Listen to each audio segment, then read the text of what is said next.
Senhor, querida irmã, seja bem-vindo a mais um vídeo aqui do nosso canal. Que Deus possa abençoar a sua vida.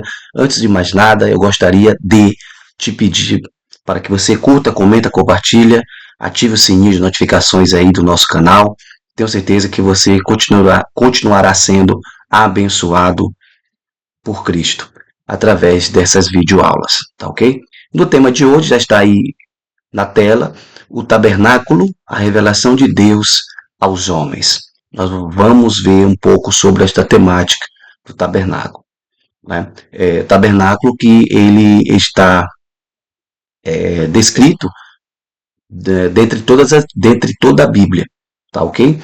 Então assim, inicia-se lá no Antigo Testamento e encerra também no Novo Testamento, tá? E aí nós vamos ver algumas nuances, algumas minúcias, algumas representações, tá bom? Algumas tipologias, figurações, por aí vai. Fique conosco, porque eu tenho certeza que você vai aprender um pouco mais aqui conosco, tá ok? Dando prosseguimento aqui ao nosso slide, nós vamos para a introdução. Nessa introdução tem um pouco do que nós vamos ver aqui, né, nessa videoaula. O tabernáculo, tá? Em si, o propósito do tabernáculo, os nomes do tabernáculo, a construção do tabernáculo, a planta do tabernáculo, utensílios e partes do tabernáculo, o primeiro tabernáculo, o tabernáculo na terra prometida, o tabernáculo de Davi e o sacerdócio. São essas divisões que nós vamos acompanhar, você vai acompanhar aqui passo a passo comigo, tá ok?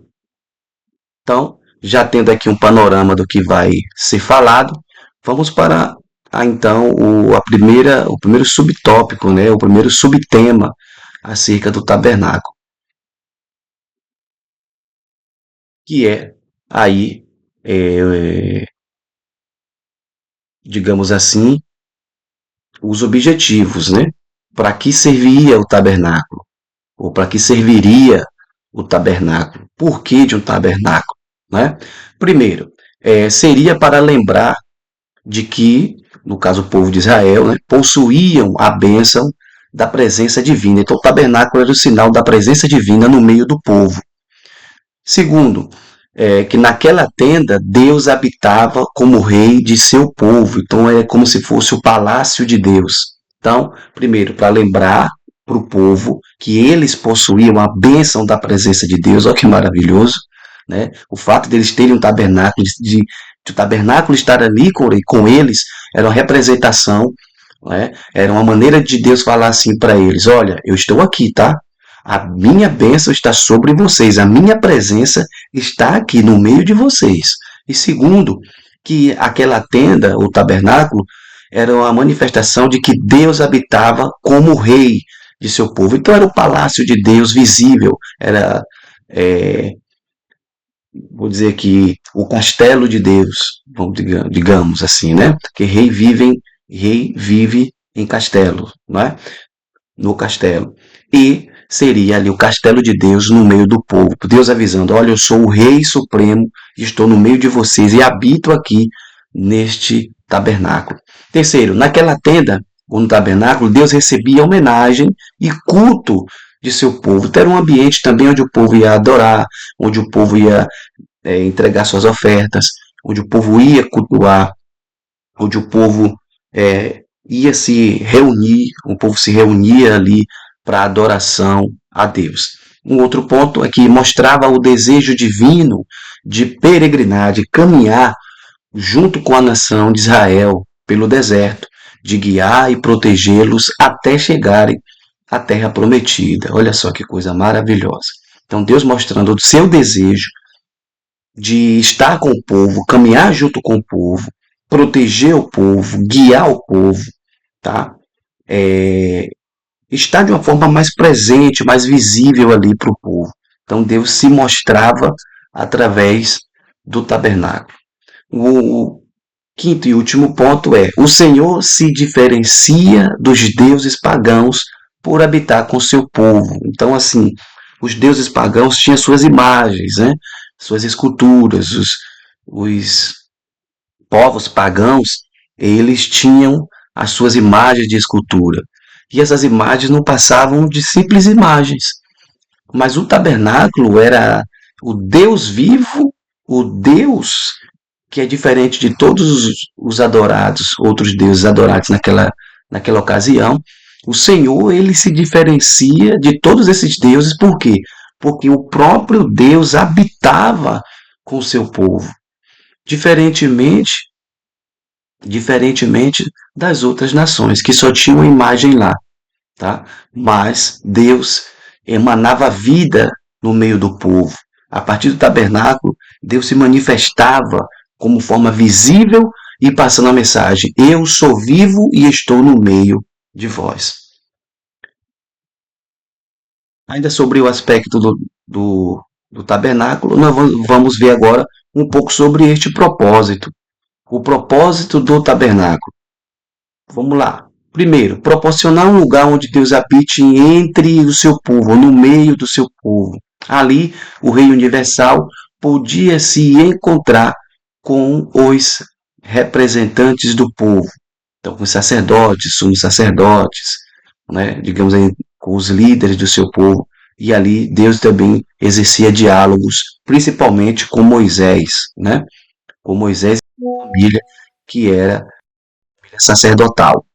Outro ponto, ser o centro da vida religiosa, moral e social. Então, este tabernáculo ou tenda ficava sempre no meio das 12 tribos. Então, o tabernáculo ficava no meio e as 12 tribos elas se organizavam ao redor do tabernáculo. Tá? Na imagem principal aqui da nossa videoaula, na tela principal de abertura, você vai ver um modelo de desenho. Tá? Você pode verificar um modelo de desenho. Eu vou voltar aqui e colocar de novo na tela, só para a gente ter uma ideia de como se organizavam, tá? Ali, ó, tá vendo? O tabernáculo no meio aí, tá? E as tendas das tribos eram colocadas, lógico que de forma até estratégica, tá? Então, eles se organizavam daquela maneira, com o tabernáculo no centro. Então, a tenda ficava sempre no meio das 12 tribos e, segundo lugar aí, era o lugar de sacrifícios e o centro das celebrações das festas nacionais. Então, ali era o lugar onde o povo sacrificava, trazia suas ofertas, oferta pelo pecado, oferta de expiação, tá? A oferta que eles geralmente levavam para Deus, tá?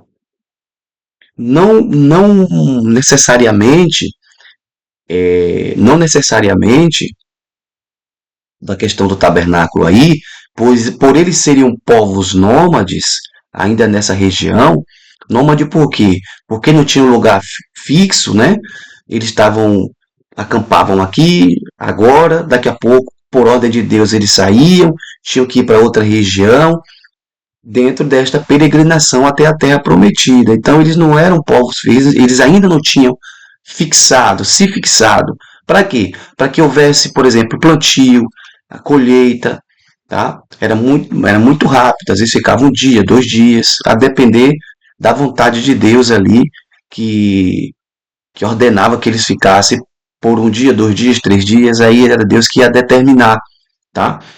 A nuvem, quando ela parava, o povo tinha que parar e se estabelecer. Quando a nuvem ela saía da inércia e se movimentava, então o povo ia seguindo a nuvem e debaixo da nuvem, que era a proteção de Deus. Então, o GPS, digamos assim, daquele povo era a nuvem, né?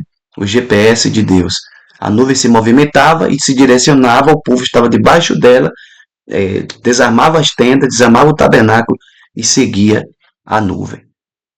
Então, essas celebrações eram de louvores, de cantos, de festividades, de celebrações e adoração mesmo, tá? E alguns sacrifícios, né? Algumas ofertas que o povo levava diante do altar, tá?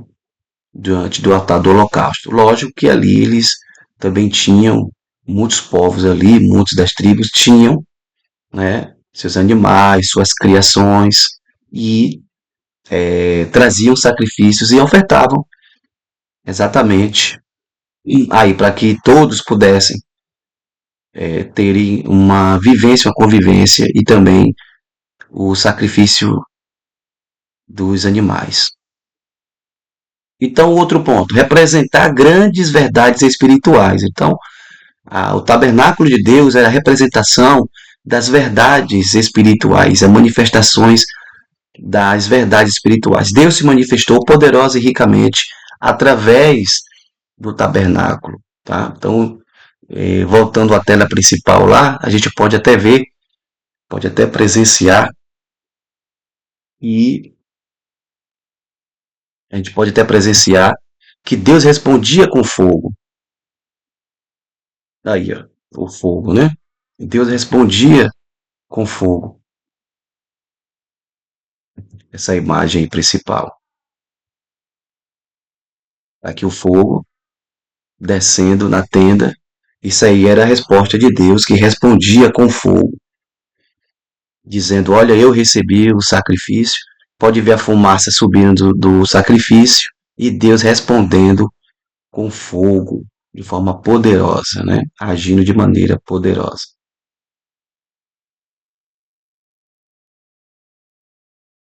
E ainda voltando sobre o propósito do tabernáculo, sua proximidade e a forma de se aproximar de Deus. Então era a maneira que o povo podia se aproximar do Criador. E aí o quarto ponto, preparar os hebreus para receber a obra sacerdotal de Jesus Cristo. Hebreus 8, versículo 1 ao 2.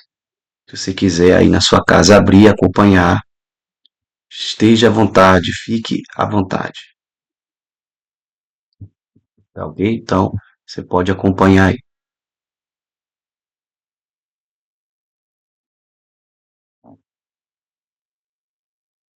Os nomes do tabernáculo. Então, o tabernáculo, ele tinha, dentro da língua hebraica, tinha ali, né, as suas expressões.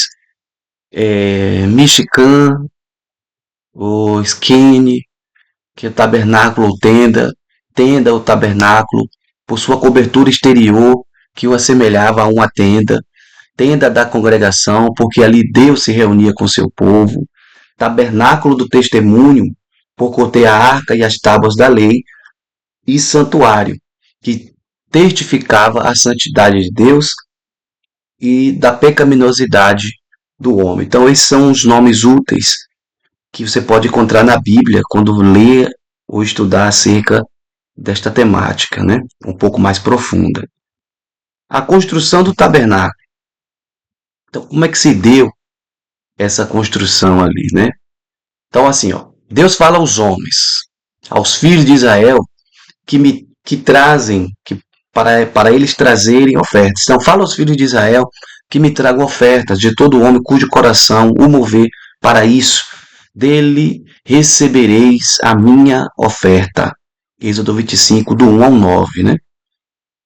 Esta é a oferta que deles recebereis: ouro, prata, bronze, estofo azul e púrpura e carmesim, linho fino, pelos de cabra e pele de carneiro, pele de carneiro, tinta de vermelho, né, peles finas, madeira de acácia, azeite, especiarias, pedra de ônix e tantas outras pedras que o povo deveria levar diante de Deus. Mas o mais interessante aqui também é quando a gente percebe, vê aqui, ó, a expressão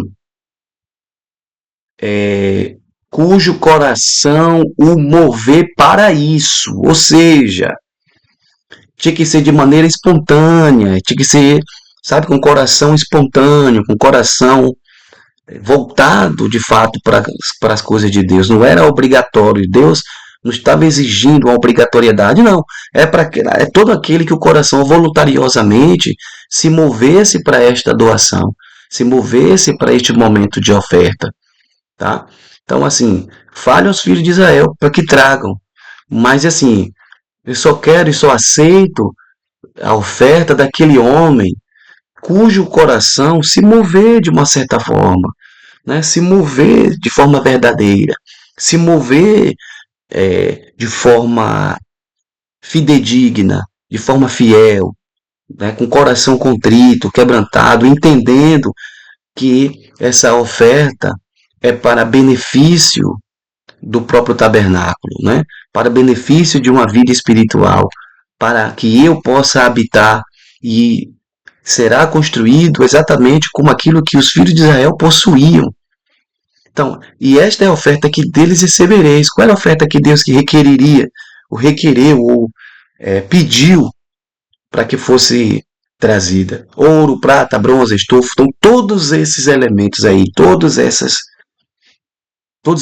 esses objetos que foram entregues na presença ali do sacerdote, todos esses objetos foram essenciais e necessários para a construção de todo o tabernáculo, tá? De todas as especiarias, a roupa, a vestimenta do sacerdote, do sumo sacerdote, tá? A confecção do tabernáculo, a cortina, para fazer a cobertura do tabernáculo. Então, tudo isso aí saiu do próprio povo, veio do próprio povo. Então, não deveria ser uma oferta com o coração, sabe, angustiado, como se tivesse sido obrigado. Não, Deus não obriga ninguém a nada. Deus não obriga ninguém a nada. Tudo que façamos, ou tudo que fazemos, façamos com um espírito extremamente contrito, quebrantado e voluntarioso. Tá ok? Por outro ponto, ainda falando sobre a construção do templo. Primeira oferta, ouro. Aí vem os simbolismos, né, destas ofertas, ou ofertas. O que representam então o ouro quando Deus, na construção deste tabernáculo? O ouro simboliza a glória de Deus. O ouro no tabernáculo simboliza a glória de Deus. Ponto 2, ou subtópico.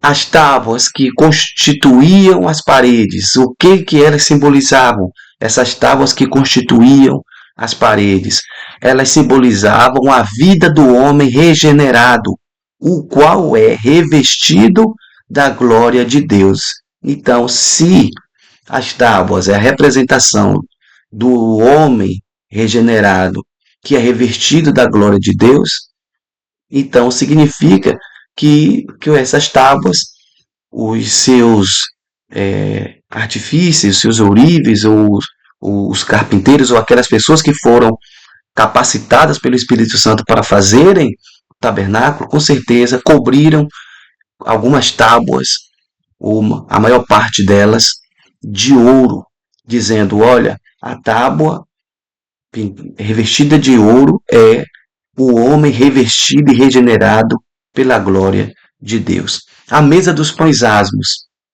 Nela, o sacerdote renovava as forças para continuar servindo ao Senhor. Então, os pães asmos, que era o pão sem fermento, era a renovação das forças para continuar servindo ao Senhor. O candelabro, ou menorá, o candelabro de ouro, a própria glória de Deus ilumina a vida daqueles que o servem. Então, dentro desse contexto, o candelabro aponta para a glória de Deus que ilumina a vida do crente. O candelabro no tabernáculo é uma representação da glória de Deus que ilumina a vida daqueles que o servem. Então, se você serve a Deus, se você é servo do Senhor, se você é servo de Cristo, a glória dele tem a capacidade de te iluminar, porque você é um servo do Senhor. Então, a glória de Deus te ilumina, a glória de Deus te dá vida, te dá força, a glória de Deus clareia, a glória de Deus se manifesta através dos nossos atos. Por quê? porque ele é o nosso candelabro, o nosso menorá, nesse contexto. Ainda sobre a construção do templo, podemos ver o altar do incenso. Esse altar do incenso, onde as orações intercessórias a favor do, dos penitentes ou do penitentes eram proferidas. Então, onde as orações intercessórias. Então, o altar do incenso fala sobre as orações intercessórias do tabernáculo, a representação das nossas intercessões, tá? É, é o simbolismo das nossas orações, tá? Dos nossos sacrifícios, por isso falam penitências, né? Nossos sacrifícios. Ali é uma representatividade do nosso sacrifício como seres humanos, em busca de uma vida santa, em busca de uma vida separada. São as nossas penitências. Tá ok? Então, toda vez que a gente se coloca diante de Deus, todas as vezes que a gente promete para Deus algo, faz votos com Deus, faz promessas a Deus, isso é como se fosse incenso. Isso é como se fosse o altar do incenso, o altar da adoração, o altar de intercessão, o altar de penitências, o altar de sacrifícios, tá? Nesse sentido. A Arca da Aliança. A Arca da Aliança simbolizava a presença de Deus, tá? A presença máxima de Deus. Dentro dela havia objetos que representavam o relacionamento, o sustento e a direção de Deus. Propiciatório. Propiciatório era a tampa, né, desta arca da aliança onde tinha os dois querubins. Simbolizava o fato de Deus não olhar mais o homem com ira, mas Deus se torna propício ao homem, tá? Então fala sobre, digamos assim, o fim da ira de Deus, mas que Deus, a partir daquele momento, iria olhar o homem de uma maneira mais propícia, tá? O homem teria mais propensão de se achegar a Deus através ali do propiciatório, né? Que aponta exatamente para essa questão do homem ser recebido por Deus. E também tudo isso aponta para Cristo, né? Ainda sobre a construção do templo, vamos para a segunda etapa, a que era a segunda oferta. Então note que lá na primeira oferta de ouro, tudo aquilo que foi dito foi feito com ouro, né? Tudo aquilo ali foi feito com ouro. Oferta, segunda oferta, a prata, simboliza o preço pelo qual os homens foram resgatados, né? Fala de redenção. Prata fala de redenção. Todo primogênito do povo pertencia ao Senhor e a família tinha que pagar um resgate em prata. Então, todo primogênito de Israel era dedicado ao Senhor e para resgate, né? Para resgate desta família, de resgatar o seu filho, tinha que fazer um pagamento em prata. Então, cada sacrifício oferecido em resgate por uma ofensa tinha seu valor estipulado em prata. Então, cada sacrifício oferecido em resgate por uma ofensa tinha seu valor estipulado em prata. Por quê? Porque Deus deu o seu filho como resgate, né? É, Deus deu o seu filho como um resgate, o resgate das ofensas, né? Tirou das ofensas, sofreu o prejuízo das ofensas dos outros. Então, prata fala sobre ofensa, sobre redenção. Prata, ouro realiza, prata, redenção. Então, os votos ao Senhor tinham de ser resgatados com prata. Então, se fez o voto com Deus, geralmente o pessoal pagava com prata, trazia uma porção de prata e entregava ali no santuário. Outro ponto, esse procedimento apontava para o alto preço pago por quem? Por Jesus, por nossa salvação. Aponta exatamente para a redenção. Vamos falar sobre outro ponto, sobre a construção do tabernáculo ainda, falamos que as pontas de cada porte da cerca. Então, aquelas pontas, quando o israelita olhava do lado de fora, né, para a cerca, feita de madeira de acácia, que representa a vida, com bases de bronze, falando sobre o juízo. E um véu branco, Deus é santo, e em cima da estaca tinha prata, falando de resgate, tá? Então, assim, quem estava do lado de fora do tabernáculo e olhava de fora para dentro, para aquela cerca que existia uma cerca que cercava o tabernáculo, aí olhava para a madeira de acácia, aquela madeira apontava para a vida. Olhava para a base embaixo dessa estaca de madeira, tá? Embaixo tinha bronze. Bronze fala sobre juízo, então a vida, bronze, juízo, tá? O véu branco que estava ali dividindo cada parte do tabernáculo aponta para Deus. Então, madeira de acácia, que era a nossa natureza toda torta e Deus consertou, aponta para a nova vida. A base de bronze dessa estaca aponta para o juízo de Deus. Aquelas cortinas brancas apontam para a santidade de Deus. E na ponta dessa estaca estava coberto de prata, que aponta para o resgate que Deus ofereceu. Então, entendiam que Deus providenciaria um modo de serem perdoados, que é o Cordeiro de Deus. Deixa eu mostrar novamente aqui. é, Deixa eu mostrar novamente aqui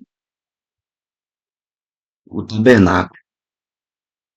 Aqui, ó, exatamente essa cortina aqui, ó. Tá vendo aqui? Tá aqui,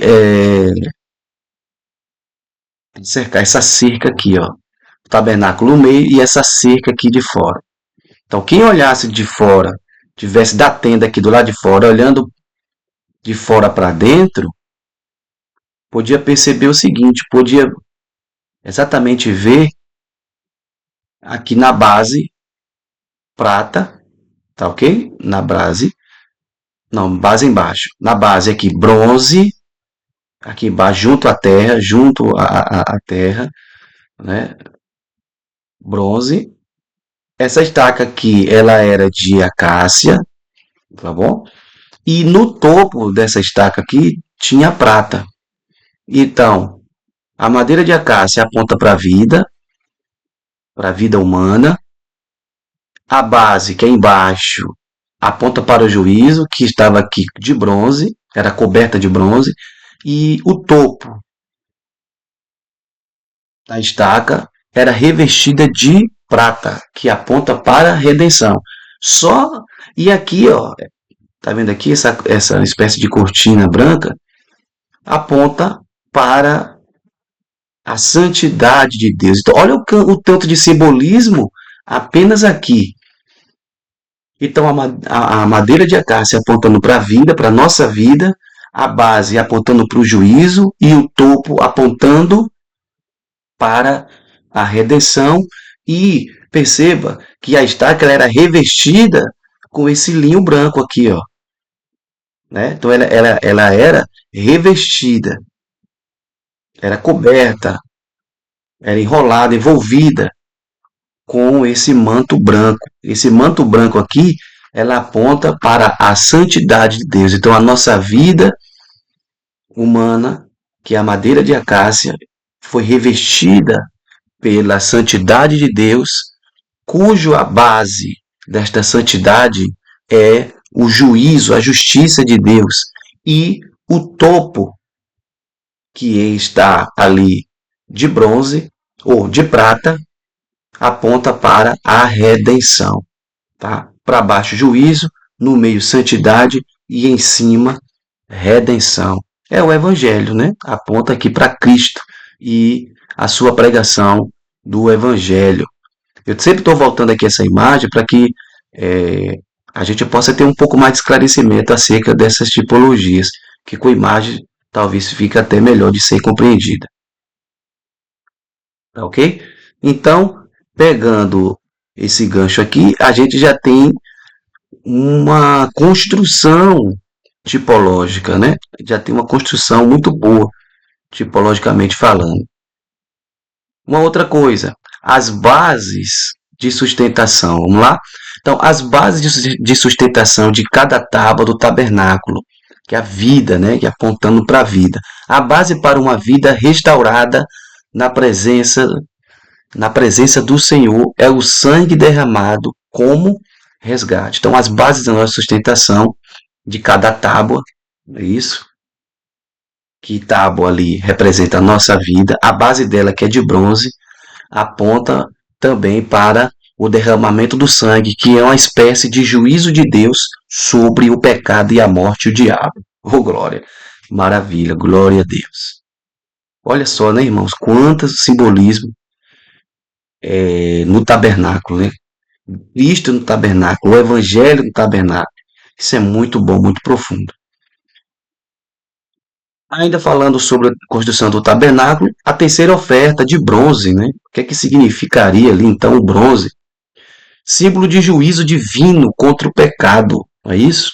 Então, o altar do holocausto, onde o animal era queimado para resgatar o pecador, por exemplo, era de bronze e aponta exatamente para isso. Para o quê? Para o juízo de Deus sobre o pecado, o juízo de Deus sobre o pecado, que leva o homem para a morte física e espiritual, né? O outro, a bacia de bronze. A bacia de bronze não pode haver verdadeira comunhão com Deus se a santidade pessoal não for diligentemente mantida. Então, a bacia de bronze aponta para a diligência da santidade pessoal, né? Se não há essa diligência da santidade pessoal, o bronze apontando para o juízo, nós sofreremos o juízo de Deus. A bacia de bronze fala exatamente sobre a purificação, né? Bacia, você coloca o quê? Água, né? Então, a purificação de Deus, a santidade de Deus está baseada nessa bacia de bronze, que o bronze representa juízo. Então, outra tipologia poderosa acerca do tabernáculo. Ainda sobre a construção do tabernáculo, vamos para a quarta e quinta oferta. O que que elas representariam, né? Então, uma madeira simboliza a vida do homem, uma obra coberta pelo juízo de Deus, que era coberta pelo bronze, né? Embaixo nas bases, lembra? Que eu acabei de explicar. Ora coberta pelo resgate, que é a prata, que era o topo, né? Dessa base de madeira que fazia a cerca, tá? E ora coberta pela glória de Deus, de ouro, que era algumas madeiras que eram envolvidas com ouro, por exemplo, a tábua, né? A tábua que fazia a parede do tabernáculo, tá? Quinta oferta, pedras preciosas. A estola sacerdotal. A estola sacerdotal é uma espécie de quadro que tinham 12 pedras. Essas pedras preciosas, cada uma delas representava uma tribo, né? O sacerdote levava essa estola, né, no peito, né, no seu peito ali. Que o peito, lógico, é um símbolo do lugar de amor. Era uma espécie de mensagem que Deus estava trazendo, dizendo que ele amava as 12 tribos e que ele amava a nação de Israel e por ela tinha grande apreço. Essa era uma das mensagens da estola sacerdotal. 12 pedras, cada pedra representando uma tribo que Deus declara o seu amor, colocando-o na estola, no peito, onde o sacerdote tinha que levar no peito. Tá ok? Aqui na frente, aqui, o seu peitoral. Um outro, sobre os ombros também, né? O sacerdote leva o nome das 12 tribos também sobre os ombros, o lugar da força.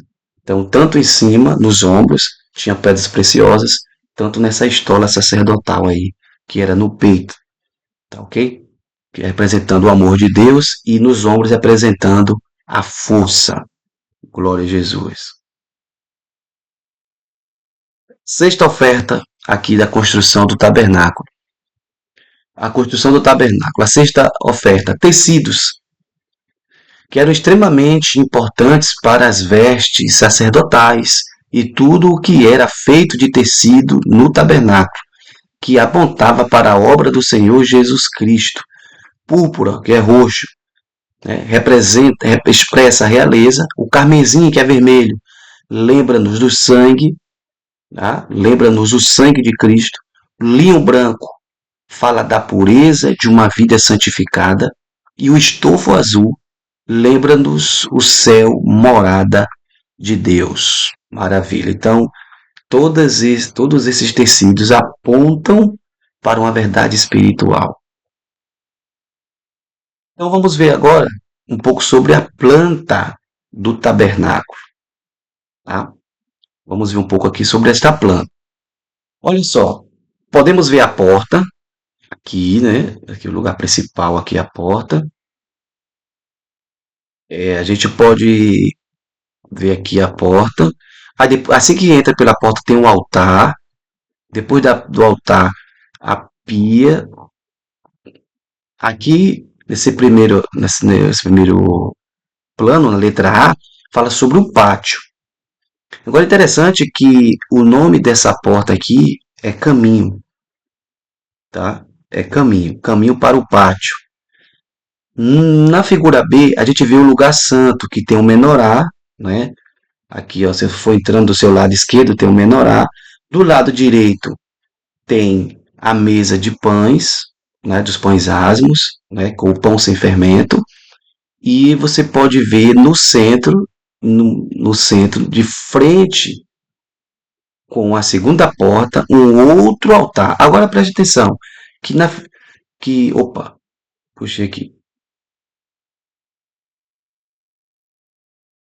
Deixa eu voltar aqui. Então aqui, ó, a gente pode perceber que na no pátio, a gente pode perceber que no pátio, de frente com a porta, tem um altar. Aí você passa e vai para o lugar santo, o santo lugar. Tem a outra porta. O nome dessa porta aqui era conhecido como Verdade. E aqui, na verdade, a gente vê o menorá, tá? E de novo outro incenso. Aqui é o outro altar. Aqui é o altar de sacrifício. Aqui é o altar do holocausto, digamos assim, o altar do sacrifício do holocausto, tá? E na segunda porta, que dá logo de frente, tem um outro altar, o altar do incenso, tá? E na letra C, o Santo dos Santos. Vê que está bem pontilhado aqui, porque é uma representatividade do véu, representação do véu. Então o véu estava separando o lugar, o santo lugar, o lugar santo, dos santos dos santos. O nome desse véu era chamado vida. Então, quando Cristo diz, ele é o caminho, é a porta de entrada, verdade é o lugar santo e vida, os santos dos santos. Então, ele está dizendo: eu sou o tabernáculo de Deus no meio dos homens. Eu sou a encarnação do tabernáculo. Eu sou o verdadeiro tabernáculo que habito e estou no meio de vós. Tá? E aqui o lugar da Arca da Aliança, que o sacerdote entrava uma vez por ano, né, para fazer propiciação geral por toda a nação. Esse altar aqui era o altar de sacrifício pelos pecados. Né? Então, assim, a pessoa vinha, cometia um delito, aí ela trazia a sua oferta e entregava ao sacerdote que ele apresentava nesse altar. Tá? E aí depois o, o sacerdote ele se lavava, né, na pia ali como uma espécie de purificação, né? Uma espécie de purificação. Então, está aqui a planta do tabernáculo. Bem simples, bem fácil de ser entendida, de ser compreendida. Não tem nem como não compreender essa planta. Por próximo, a cerca. Então, a aproximação começa,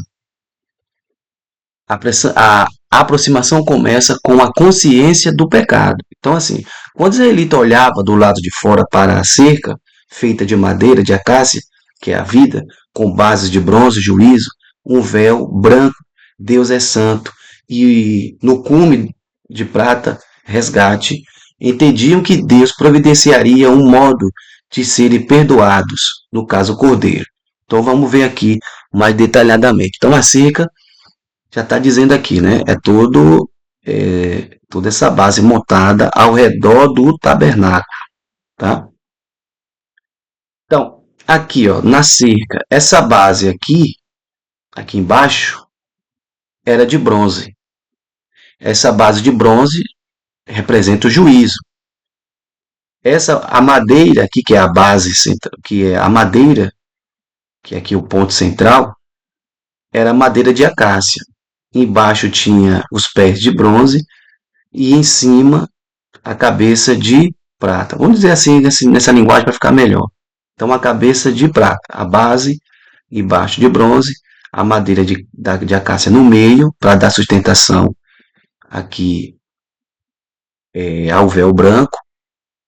Então aqui representava a redenção. Então o israelita que olhasse de longe, chegando no tabernáculo, olhasse bem de longe assim, então já encontrava ali um simbolismo, né? Já via, entendia que a madeira de acácia era a vida, tá? Representava a vida humana.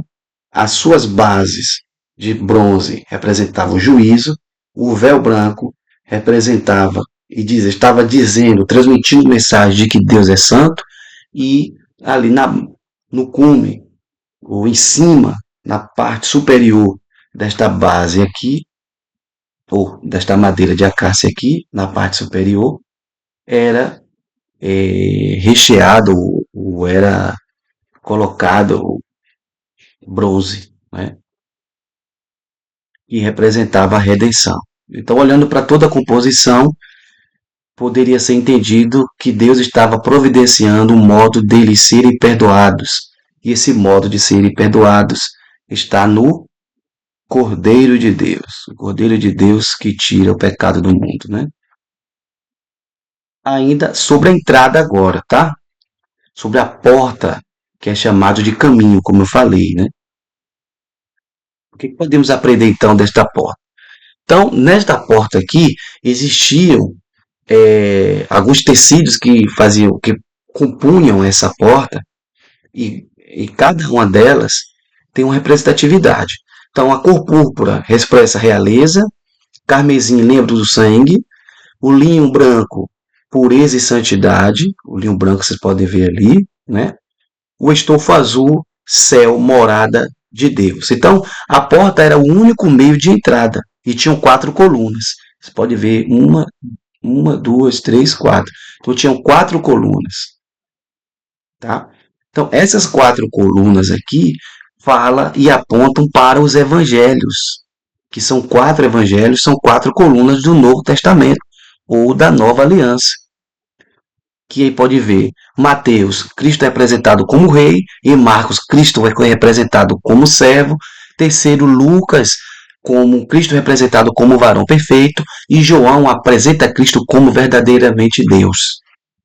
Tá? Então, a porta está aberta a todos. A porta é suficiente para todos. Então, as 4 cortinas, ou as 4 cores de cortina, apresentam verdades espirituais, a realeza de Cristo, o sangue de Cristo, a pureza e santidade de Cristo, e mostra o destino do crente, que é o céu, que é a morada de Deus. E, trazendo ali as 4 colunas, fala sobre as 4 colunas do Evangelho, que são os 4 Evangelhos, né? Mateus, Marcos, Lucas e João. Então vamos para o próximo aqui. O pátio. Vamos falar um pouco mais sobre o pátio. Um animal levado precisa ser conferido. Então, quando chegava ali no pátio, o animal era conferido pelo o sacerdote. O sangue do animal é totalmente derramado sobre aquele altar, né? sem derramamento de sangue não há remissão de pecados. Então, ali no pátio era feito tudo isso. O sangue do animal era derramado, o animal era analisado, tinha que ser conferido, tinha que ser perfeito, não podia ter nenhum tipo de defeito, tá? E era movido diante do Senhor, né? Então era movido diante de Deus. Você pode ver a figura representando ali, ó, os sacerdotes. Tem ali, ó, um israelita trazendo, né? Uma vaca. Depois tem ali um grupo de sacerdotes segurando o animal para poder ser degolado, né?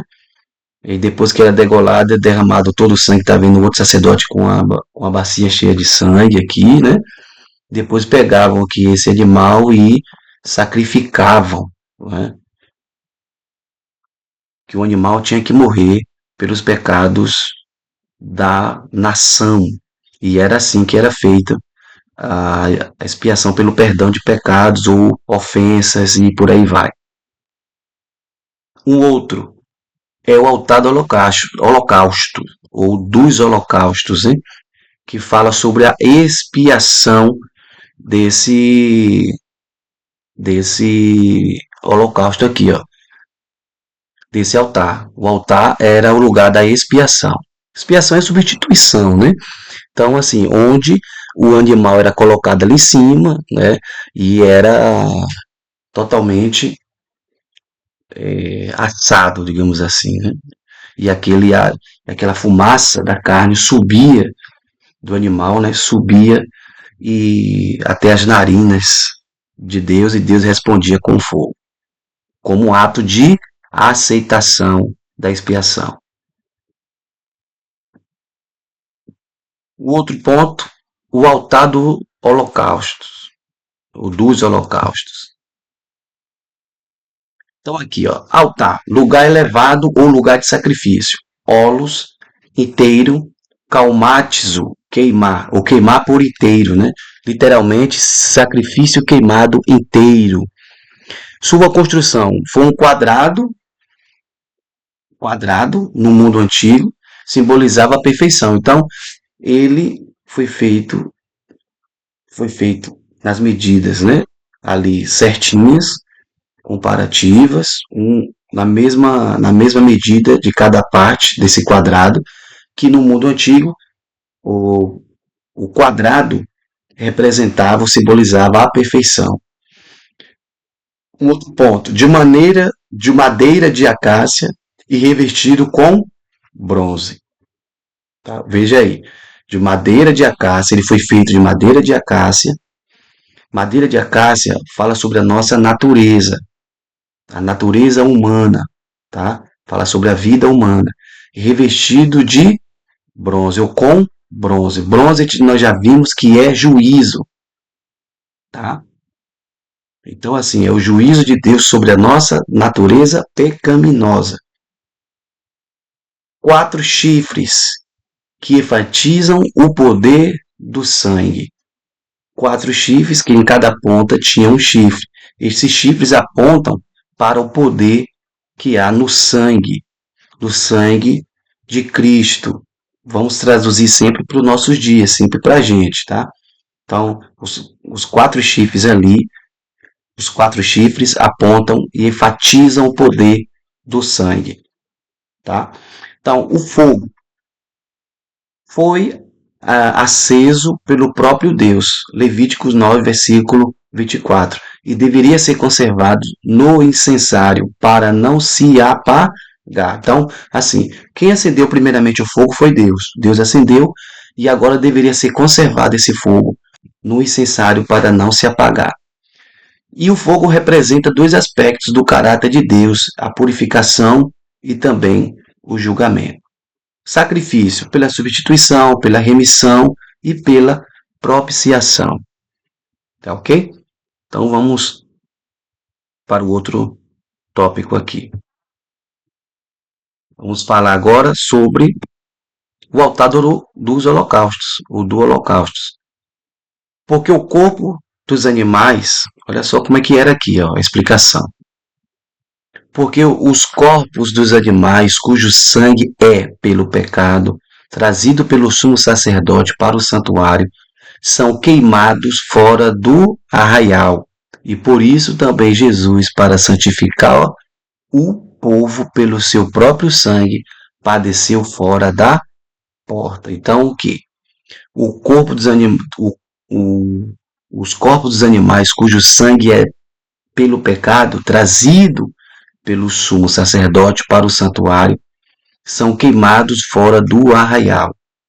E por isso também Jesus, para santificar o povo pelo seu próprio sangue, padeceu fora da porta. Maravilha, que comparação linda, perfeita, como se encaixa essa tipologia. E outra coisa, tá? Foi a própria Bíblia interpretando a Bíblia.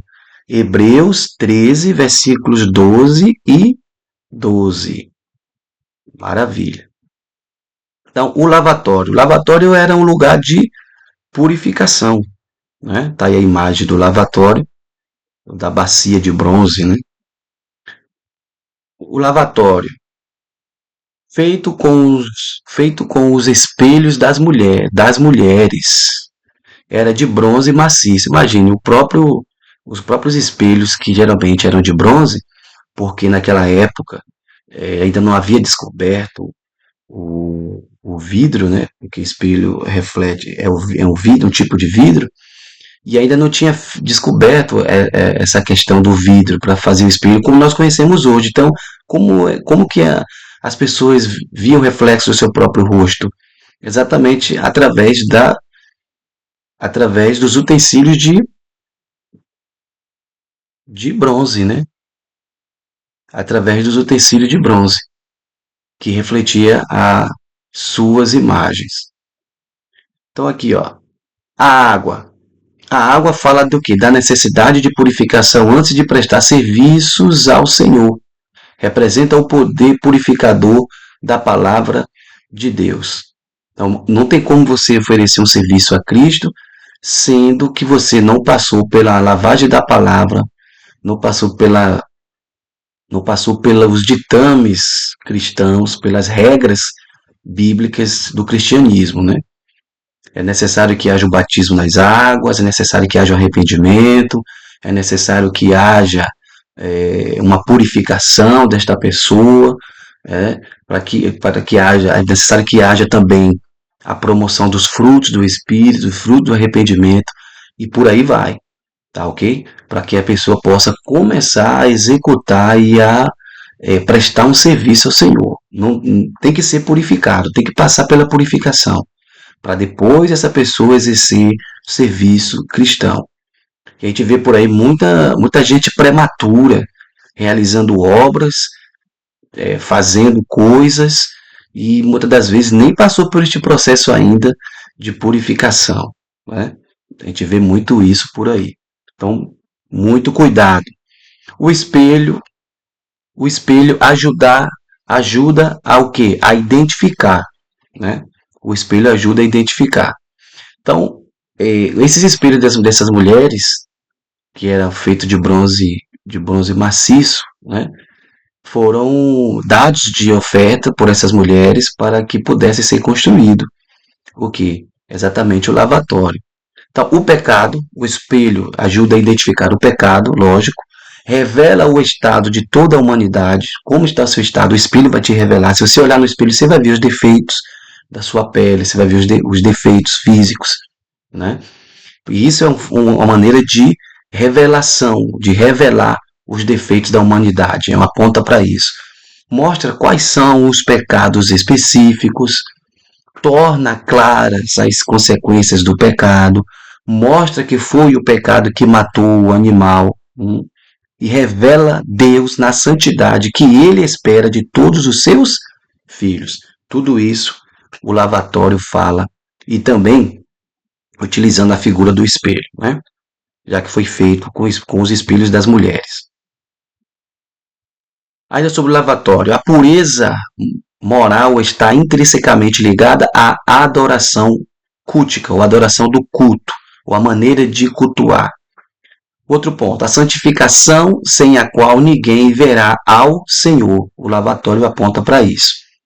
Hebreus 12, 14. E o mesmo Deus de paz vos santifique em tudo, e todo o vosso espírito, e alma e corpo sejam plenamente conservados, irrepreensíveis para a vinda de nosso Senhor Jesus Cristo.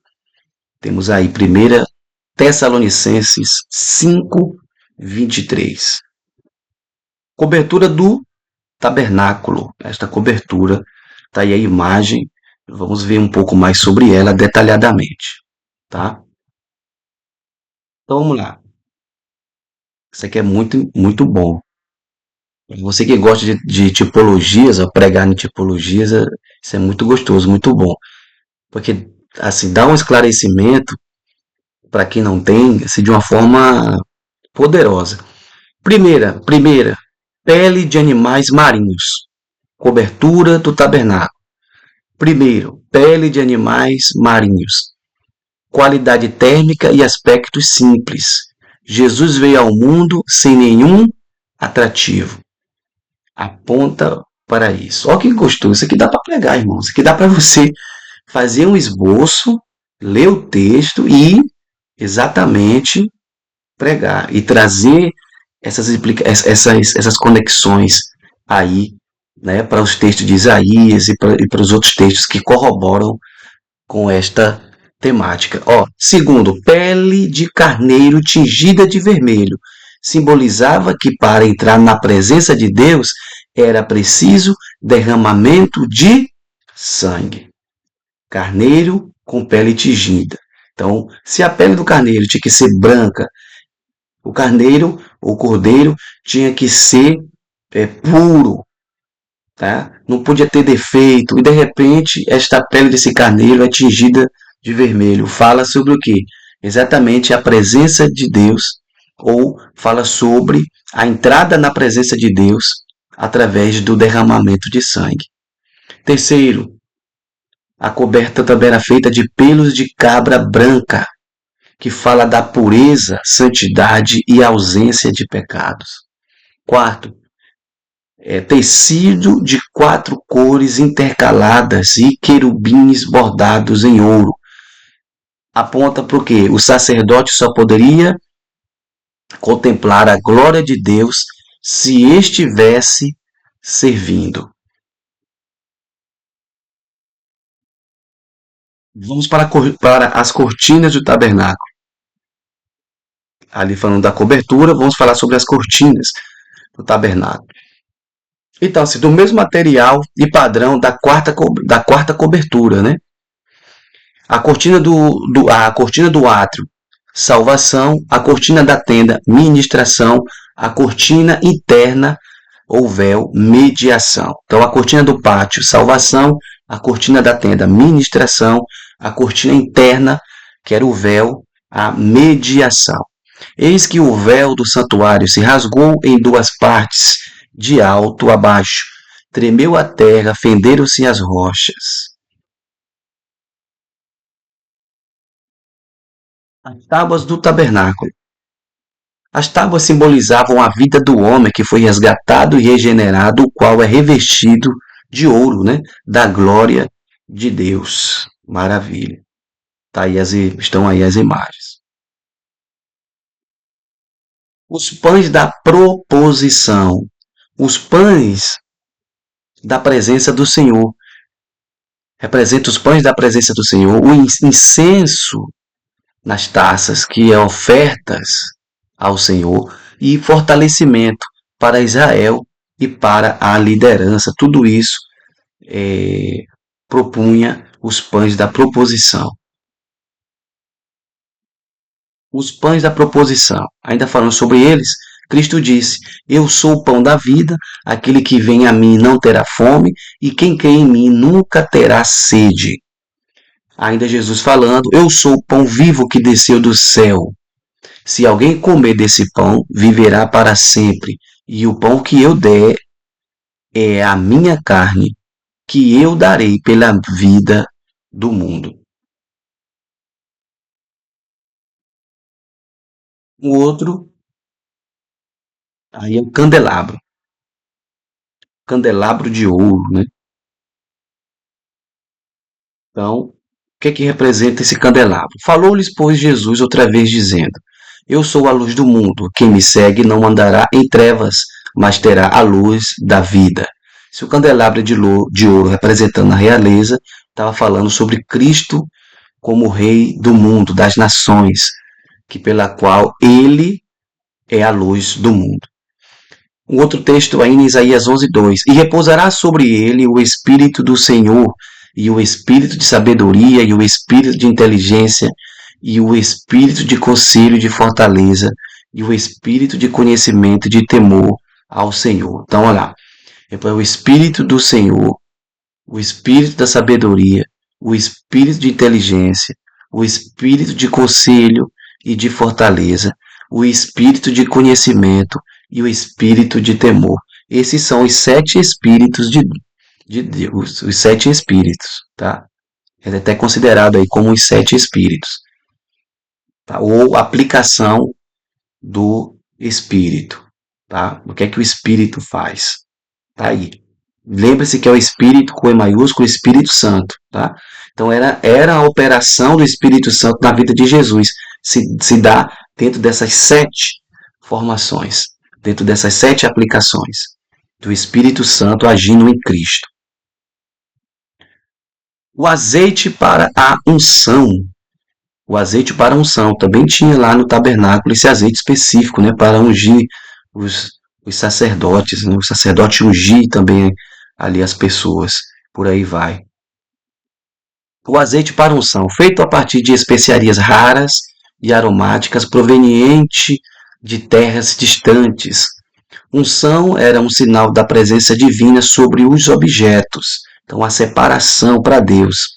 Fala da transmissão de autoridade divina e força para reis e sacerdotes, e até mesmo profetas, né?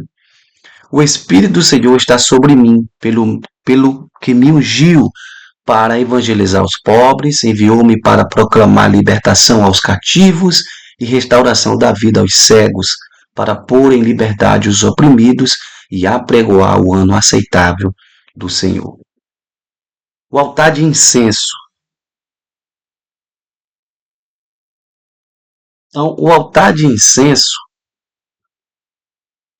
tem aqui as suas representatividades, suas explicações. Ó, o fogo era acendido 2 vezes ao dia e queimava o dia todo. Acendia-se o incenso com o fogo do altar do holocausto. O sumo sacerdote aspergia sangue nos 4 cantos do altar de incenso 1 vez ao ano. Tipos de incensos: o estoraque, o onixa, o gálbano, o incenso puro e sal puro. Jesus, ao nascer, recebeu ouro, incenso e mirra. O altar do incenso ainda. O incenso representa as orações. E havendo tomado o livro, os 4 animais e os 24 anciãos prostraram-se diante do Cordeiro, tendo todos eles harpas e salvas cheias de incenso, que são as orações dos santos. Então a Bíblia, interpretando a Bíblia correlacionado ao incenso, às intercessões, né? Cristo foi um grande intercessor da humanidade. Cristo orava pela humanidade, orava pelos seus discípulos, orava pelas pessoas e também foi o intercessor máximo na cruz. A Arca da Aliança e propiciatório. A Arca da Aliança e o propiciatório. Está aí as medidas, né? 1,5 metro de largura por 2,5 metros de altura, né? Então, vamos ver o que tem aqui para a nossa explicação. A Arca da Aliança. Então, a direção de Deus na vida do povo representa isso. O poder de Deus no meio do povo é outra representatividade. A pureza e a santidade de Deus entre o povo. E outro aí, ó. A Arca da Aliança continha. O que tinha lá? As tábuas da lei, que representam as palavras do Senhor, né? A lei representa as palavras do Senhor. Uma porção do maná, falando sobre o alimento do Senhor, o Senhor como provedor do alimento. E a vara de Arão que floresceu fala sobre a ressurreição do Senhor. As palavras de Jesus, Cristo como alimento e a ressurreição de Cristo. Olha que maravilha, hein? As tábuas da lei, mandamentos para a vida. Então, dentro da Arca da Aliança tinham as tábuas da lei, né, que aponta para os mandamentos para a vida. Então, vamos lá, 1 João 1:1. O que era desde o princípio, o que vimos com os nossos olhos, o que temos contemplado e as nossas mãos tocaram da palavra da vida. Cristo é a palavra da vida. O maná, a provisão divina. João 6, versículo 49 ao 51 diz: Vossos pais comeram o maná no deserto e morreram. Este é o pão vivo que desceu do céu, para o que dele comer não morra. Eu sou o pão vivo que desceu do céu. Se alguém comer desse pão, viverá para sempre. E o pão que eu der é a minha carne, que eu darei pela vida do mundo. Glória a Deus. A vara de Arão que floresceu. Fala sobre a autoridade de Arão, né? Atos capítulo 17, 31, porquanto por quanto tem determinado um dia em que, com justiça, há de julgar o mundo por meio do varão que destinou. E disso deu certeza a todos, ressuscitando dos mortos. Então, falando de Cristo, Cristo é a vara, representa a vara de Arão, que voltou à vida, voltou a florescer, tornou a dar vida. Então, esta é a autoridade. Ressurreição e vida. Disse-lhe Jesus: Eu sou a ressurreição e a vida. Quem crê em mim, ainda que esteja morto, viverá. Então, olha só os elementos que tinha dentro da arca. Então, dentro da presença de Deus, a presença de Deus, ela pratica três ações importantes na vida do ser humano, que é a palavra, tá? Que é a palavra. Não tem como eu vivenciar a glória de Deus, a presença de Deus, sendo que eu não vivencio a palavra. O maná, quando eu sou sustentado por Cristo, Cristo é o meu sustento, Cristo é meu alento, Cristo é meu alimento. Nem só de pão viverá o homem, não é isso? E terceiro, é a autoridade que Cristo exerce sobre todas as coisas, sobre mim, e também a ressurreição e vida. A glória de Deus nos transmite e nos molda e nos impulsiona para a ressurreição de Cristo, ou aguardar essa redenção por completo, seja na morte, pós a morte, ou seja ainda em vida com o arrebatamento da igreja. Propiciatório, uma só peça de ouro, porquanto há um só mediador entre Deus e os homens, Cristo Jesus. Então, propiciatório fala exatamente sobre a mediação de Cristo. Emanuel, que quer dizer Deus conosco. Isaías 7,14, Mateus 1,23. O primeiro tabernáculo, uma tenda provisória, primeiro tabernáculo, né? Seu oficiante era Moisés, ele fazia todos os serviços. O outro, durante algum tempo não houve nenhum ritual oficial, tá? Nem sacerdócio oficial. O outro era o local onde podiam consultar e ouvir Deus através de Moisés. Então Moisés era o porta-voz principal de Deus, o único. Quando Moisés, quando Moisés entrava na nuvem, quando Moisés entrava na nuvem, a nuvem baixava sobre a tenda e cada pessoa da porta de sua tenda adorava ao Senhor. O outro, usado durante toda a peregrinação, esse tabernáculo. E o outro, o formato da tenda foi utilizado por mais ou menos 500 anos até a construção do Templo de Salomão. Esse é o primeiro tabernáculo. O primeiro tabernáculo. Fala o Senhor a Moisés face a face, como qualquer fala a seu amigo. E então voltava Moisés para o arraial, porém o moço Josué, seu servidor, filho de Nun, não se apartava da tenda. Outro ponto. O tabernáculo na terra prometida. Na época dos juízes, tendas e locais de adoração foram estabelecidos por todos os países, todo o país. Gilgal, Siló, Betel, Dan, Mispa, Ofra, Hebron, Belém, Nobe e outros lugares de menor importância. Durante o mandato de Eli, o tabernáculo e a arca ficaram em Siló. Numa batalha contra os filisteus, os israelitas levaram a arca para o campo de batalha e ela foi levada pelos inimigos. Quando recuperada, foi levada para Kiriat Jearim. Ainda no tempo de Samuel, havia cultos e sacrifícios em Mispa e em outros lugares. Esse é o tabernáculo na terra prometida, né?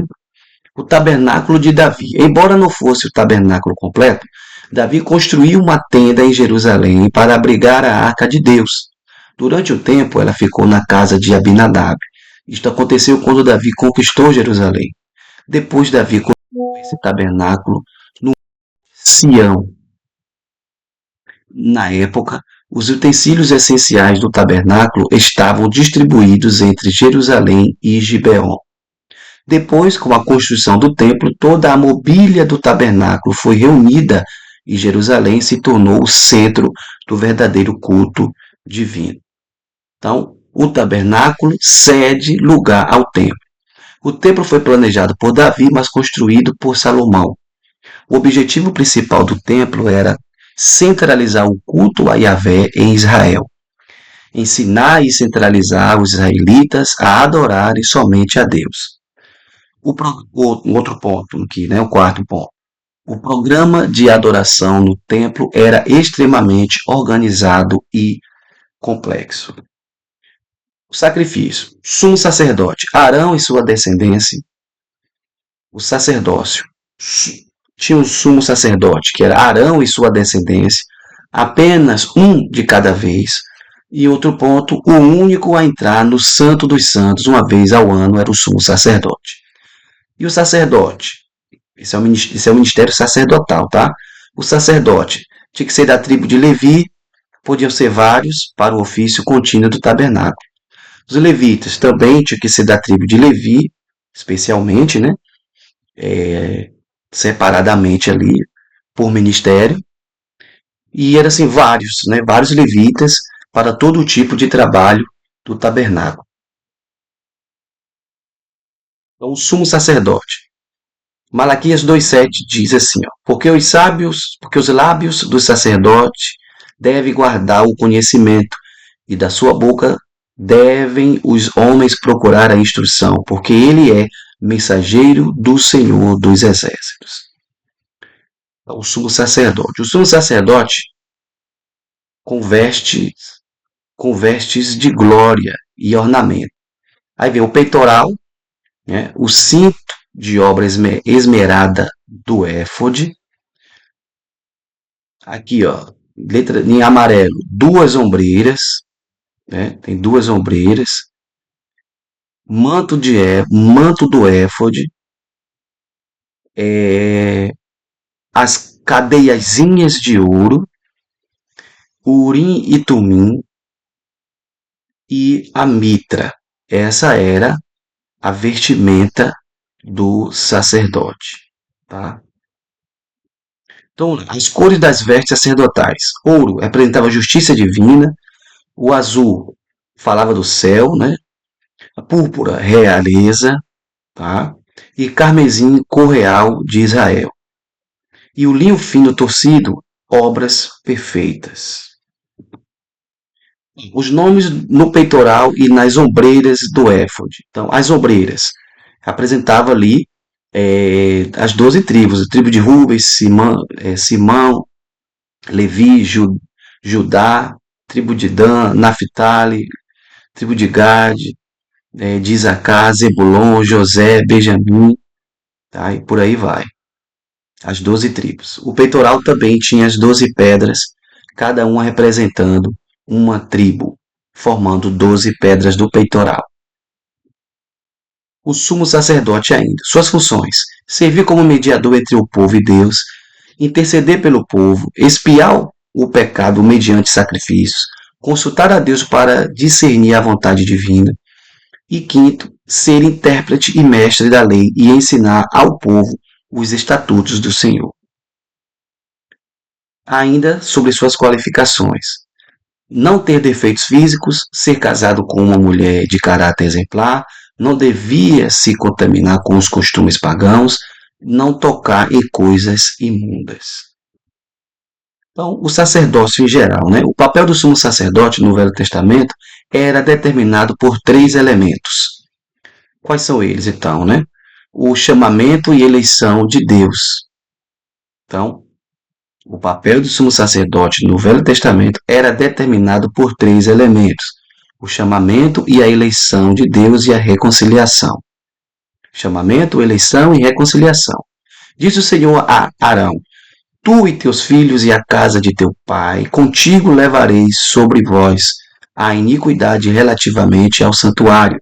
Tu e teus filhos contigo levareis sobre vós a iniquidade relativamente ao sacerdócio. Levítico 16, do 1 ao 18, Números 18 e 1. Ainda sobre o sacerdote também faria parte da esperança messiânica. Então,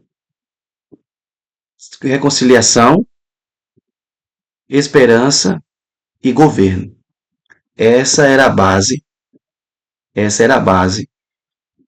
ou os 3 elementos base do sacerdócio: reconciliação, esperança e governo. Então, o sacerdócio também faria parte da esperança messiânica. No Salmo 110 e verso 4, o rei recebe a saudação no dia da coroação como sacerdote para sempre, segundo a ordem de Melquisedeque.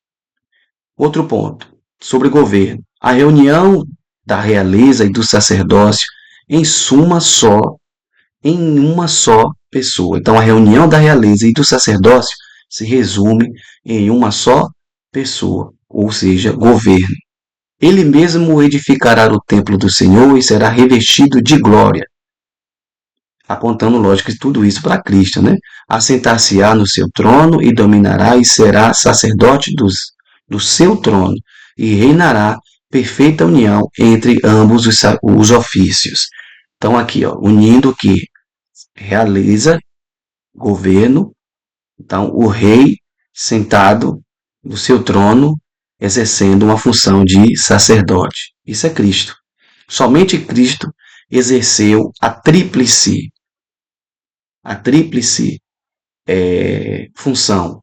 A tríplice função do Antigo Testamento, somente Cristo.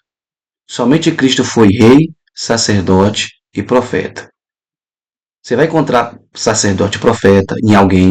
Você vai encontrar profeta e sacerdote. Você vai encontrar rei e profeta. Mas nunca você vai encontrar alguém que exerceu 3 funções: rei, sacerdote e profeta. Quem tentou fazer isso perdeu o trono, ou foi morto, né? Ou Deus destronou, ou Deus dizimou. Tá? Porque ao único que é digno de receber a honra e a glória, a força e o poder, o único que foi digno de receber e de executar essas 3 funções, continua sendo Cristo. Amém? Então vamos chegar a mais um fim aqui do nosso estudo. Espero que você tenha gostado sobre do tabernáculo, tá? É importante esse feedback, é importante eu saber que você está gostando desses vídeos. Deixa aí seu comentário, curte, compartilha, tá, gente? Não deixa de compartilhar, não deixa de nos ajudar a executar a obra missionária, tá? Isso é importantíssimo. Preciso muito da sua ajuda para a gente anunciar o Evangelho, pregar o Evangelho, tá? E vamos fazer isso juntos. Conto com você? Posso contar com a sua participação aí? Se sim, deixa seu like, deixa seu comentário, participa, que eu vou sim interagir com você aqui na plataforma. Amém? Deus abençoe e até a próxima, em nome de Jesus.